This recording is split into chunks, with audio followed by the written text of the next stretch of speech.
মন্ত্রী ববি হাকিম। পাণ্ডবেশ্বরের তৃণমূল বিধায়ক নরেন্দ্রনাথ চক্রবর্তীকে সমাজবিরোধী বললেন দিলীপ ঘোষ। এদের একঘরে করে রাখা উচিত। দুর্গাপুরে চা চক্রে যোগ দিয়ে মন্তব্য দিলীপ ঘোষের। আজ দুর্গাপুরে মায়াবাজারের চা চক্রে যোগ দেন দিলীপ ঘোষ। আর সেখানে রাজ্যের মন্ত্রী ববি হাকিম ও পাণ্ডবেশ্বরের তৃণমূল বিধায়ককে সমাজ বিরোধী একঘরে করে রাখা উচিত বলে মন্তব্য রাজ্য বিজেপির প্রাক্তন সভাপতি দিলীপ ঘোষ। অপারেশন সেতুর নিয়ে সম্প্রতি দুর্গাপুরে দলীয় কর্মী সভায় বিতর্কিত মন্তব্য করেছিলেন নরেন্দ্রনাথ চক্রবর্তী। সবটাই যুদ্ধ যুদ্ধ খেলা আর পাকিস্তান এর সাথে সেটিং বলে কটাক্ষ করেছিলেন তৃণমূল বিধায়ক নরেন্দ্রনাথ চক্রবর্তী। প্রধানমন্ত্রীকে বিঁধেছিলেন মন্ত্রী ববি হাকিমও। দুজনকেই আজ একঘরে করে রাখার নিদান দিলীপ ঘোষের। এত বোকা নয়। দেখুন কংগ্রেসকে কি করেছে, লাইনের বাইরে বসিয়ে দিয়েছে একটা প্লেয়ার। রাহুল গান্ধী ইন্টারভিউ কেউ নিতে যায় না, কংগ্রেস আছে কিনা লোকে বুঝতে পারছে না। তো সেই জন্য আজ যারা এই দেশের বিরোধিতা করছে, নরেন্দ্র মোদীর বিরোধিতা করছে, সেনাকে অপমান করেছে, মহিলাদের অপমান করেছে, এদেরকে জবাব দিতে হবে। এই ধরনের পার্টি সরকার চলতে পারে না পশ্চিমবাংলায়, ভারতবর্ষে চলতে পারে না। তাই 26 আসছে, এসব জবাব দেওয়ার উত্তর দেওয়ার সময়। গতবারে আমরা লড়াই করেছি, আর এই লড়াই এমনি হয়নি। 200-250 জন কর্মীকে হত্যা করেছে ওরা। তারপরে মানুষ আমাদের আশীর্বাদ করেছে। আপনারা এখানে এমএলএ কে জিতিয়েছেন, আমাদের লক্ষণদা 77 এমএলএ জিতেছি আমরা, পার্লামেন্টেও জিতিয়েছেন আপনারা, বারবার জেতাচ্ছেন। সেজন্য পরিবর্তন চাই। এবারে লড়াই হবে 26-এ এই সরকারকে উপরে ফেলে দেওয়া, এই সমাজ বিরোধীদের, এই দুর্বৃত্তদের, ভ্রষ্টাচারীদের উপরে ফেলে দেওয়া, বাংলাকে কলঙ্ক মুক্ত করা, হিংসা মুক্ত করা। দেখেছে তাই স্যালুট করছে। আর যারা বিরোধিতা করতে পারছে না, কায়দা করে অপমান করছে, নরেন্দ্র মোদী সম্বন্ধে ববি হাকিম কি বলছে, আপনাদের পাণ্ডবেশ্বর এমপি এমএলএ কি বলছে, এদেরকে এক ঘরে করা উচিত। এরা সমাজ বিরোধী, এরা দেশ বিরোধী। ওরা ভাবছে একবার ভোটে জিতে গেছে তো রাজা হয়ে গেছে, যা ইচ্ছা বলবে। ভারতের জনতা এত বোকা নয়। দেখুন কংগ্রেসকে কি করেছে, লাইনের বাইরে বসিয়ে দিয়েছে একটা প্লেয়ার। রাহুল গান্ধী ইন্টারভিউ কেউ নিতে যায় না, কংগ্রেস আছে কিনা লোকে বুঝতে পারছে না। তো সেই জন্য আজ যারা এই দেশে মাগুর মাছের ব্যবসায়ী, আমাদের রাস্তার ধারে ধারে ব্যবসায়ী বসে থাকে, মাছ বিক্রি করে সকাল থেকে খেটে খাওয়া মানুষ, সে 550 কোটি টাকার মালিক। আর সে যা ইচ্ছা করছে, যা ইচ্ছা বলছে, পার্টি তার বিরুদ্ধে ব্যবস্থা নিচ্ছে না। কারণ কি, 550 কোটি টাকা তো ও ঝেড়েছে, পার্টিকে তো 1000 কোটি টাকা দিয়েছে।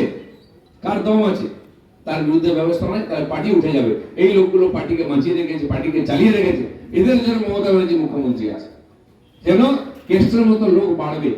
আরো এই ধরনের লোকদের নিয়ে এমএলএ এমপি করা হবে।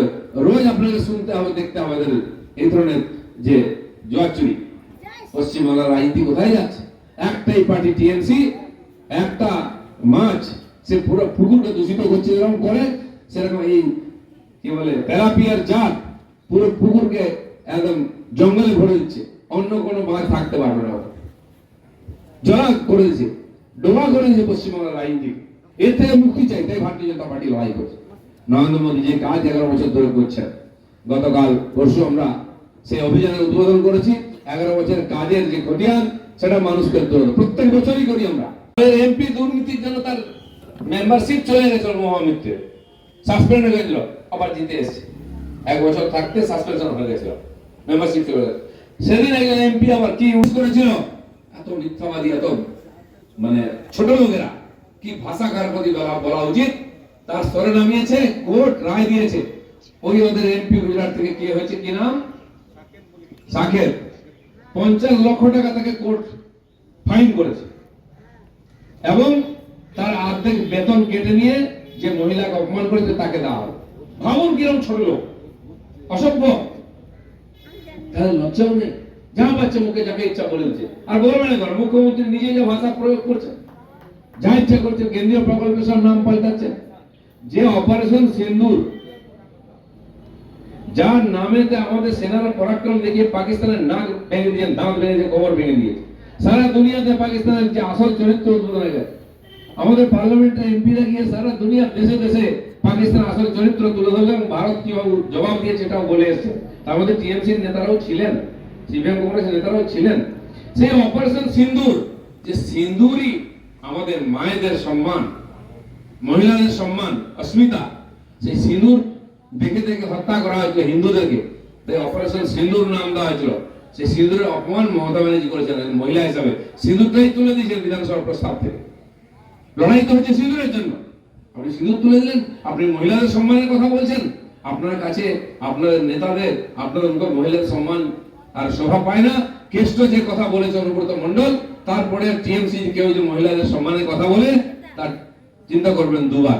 এই অসভ্য ছোট লোকগুলো বাংলার সংস্কৃতি কিভাবে নষ্ট করছে, ভারতের সম্মানকে নষ্ট করছে। একজন মহিলা কি করে কথা বলতে পারে? তিনি মোদীর স্ত্রী নিয়ে কথা বলে। আর যখন এই মহিলাদের সম্মান দেওয়ার জন্য আমাদের সরকার এই ধরনের অভিযান নিয়েছে, বিশ্ববিখ্যাত নাম সারা দুনিয়াতে ছড়িয়ে গেছে অপারেশন সিন্দুর, পশ্চিমবাংলার বিধানসভায় সে নাম তুলে দেওয়া হচ্ছে। কি ধরনের ওঝা রাজনীতি! পশ্চিমবঙ্গের মানুষকে বুঝতে হবে কোথায় যাচ্ছে।